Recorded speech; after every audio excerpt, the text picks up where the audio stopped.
ආයුබෝවන් මම ඩොක්ටර් ශාමා හේරත්. වෘත්තියෙන් මම ඔර්තොඩොන්ටිස්ට් කෙනෙක්. ඒ කියන්නේ විකලාංග දන්ත වෛද්‍ය විද්‍යාව පිළිබඳ විශේෂඥ වෛද්‍යවරියක්. අද මම කතා කරන්න යන්නේ ඇත්තටම උත්තර දෙන්න යන්නේ අපට එදිනෙදා නිතර හමු වෙන ප්‍රශ්නයක් ගැන. අද කාලේ පාසල් යන වයසේ දරුදැරියෝ, ඒ වගේම තරුණ තරුණියෝ වූෂු, කරාතේ, බොක්සිං වගේ කන්ටැක්ට් ස්පෝර්ට්ස් වල බහුලව යෙදෙනවා. ඉතින් මේගොල්ලන් අපෙන් අහන ප්‍රශ්නයක් තමයි ඒගොල්ලන්ට බ්‍රේසස් ප්‍රතිකාරය මගින් දත් හදා ගන්න ඕනේ දන්ත විකෘතිතාවයක් තියෙනවා නම් ඒකට මේ බ්‍රේසස් ප්‍රතිකාරයට යොමු වෙන්න නම් ඒගොල්ලන්ගේ ක්‍රීඩාව නතර කරන්න සිද්ධ වෙනවද කියලා. ප්‍රශ්නේ සාධාරණයිනේ.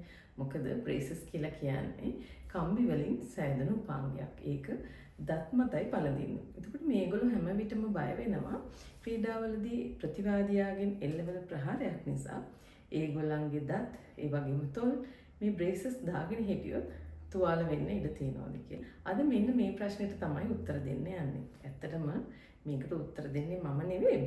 මේ මගෙන් ප්‍රතිකාර ලැබෙන පාසල් යන වයසේ දැරියක්. ඇය ඉතාමත්ම දක්ෂ කරාතේ ක්‍රීඩිකාවක්.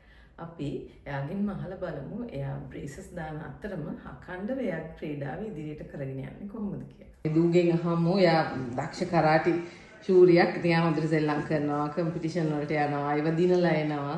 ඒතර එයාගේ උඩ දත් වලට බ්‍රේසස් උත් දාලා ඉන්නවා. මේ බ්‍රේසස් දාන එක එයා ඒ ගමන් මේ සෙල්ලම් කරන වෙලාවට තමයි මවුත් ගාඩ් එක දාන්නේ. ඒතර අපි අහමු එයා බ්‍රේසස් දාලා ඉන්න නිසා මවුත් ගාඩ් එක කොයි වෙලාවටද දාන්නේ කියලා. දු කියන්නේ ඔයා කොයි වෙලාවටද මේක දාන්නේ කියලා සෙල්ලම් කරද්දි? මම මවුත් ගාඩ් එක දාන්නේ කුමිත කරන වෙලාවට. එක්සර්සයිස් කරද්දී නම් බ්‍රේසස් වලට එච්චර අවුලක් නැති හින්දා මම මවුත් ගාඩ් එක දාන්නේ නැහැ. හැබැයි ෆයිට් එකක් කරද්දී හදිසියේ එහා පැත්තේ පාර්ට්නර්ගෙන් මොකක් හරි වැදුනොත් මට ඉන්ජර්ඩ් වෙයි කියලා මගේ පරිස්සමට මම මවුත් ගාඩ් එක දානවා. එතකොට ඔයා දැන් කම්පිටිෂන්ස් වලට යනකොට ඔයාට මේකෙන් බාධාවක් තියෙනවද? රිදෙනවද? සෙල්ලම් කරද්දී හැලෙනවා වගේ දේවල් වෙනවද? ටූර්නමන්ට් වලට යනකොට ඉතින් කුමිත ෆයිට් කරලා අනිවාර්යයෙන්ම කොහොමද ඩ්‍රම් සීල් එක අපි දානවා. ඒතකොට දැන් මම ඩ්‍රම් සීල් එක වෙනකොට තමයි මවුත් ගාඩ් එක දාන්නේ. ඒක ඒ කියන්නේ කොයිම වෙලාවකවත් වැටෙන්නේවත් නැහැ. ඒක මම කටට ගොඩක් ෆික්ස් වෙලා තියෙන. ඒක හින්දා ඒක එහෙම කොයිම වෙලාවකවත් වැටෙන්නේ නැහැ. දැන් ඔයගොල්ලෝ සෙල්ලම් කරනකොට දු දැන් ඔයගොල්ලන් හොඳට කන්සන්ට්‍රේෂන් එක තියෙන්න ඉපේ සෙල්ලම ගැන ඔයගොල්ලන් ක්‍රීඩාව ගැන. එතකොට මේක තියෙන එකකින් ඒකට වට බාධාවක් වෙනවද?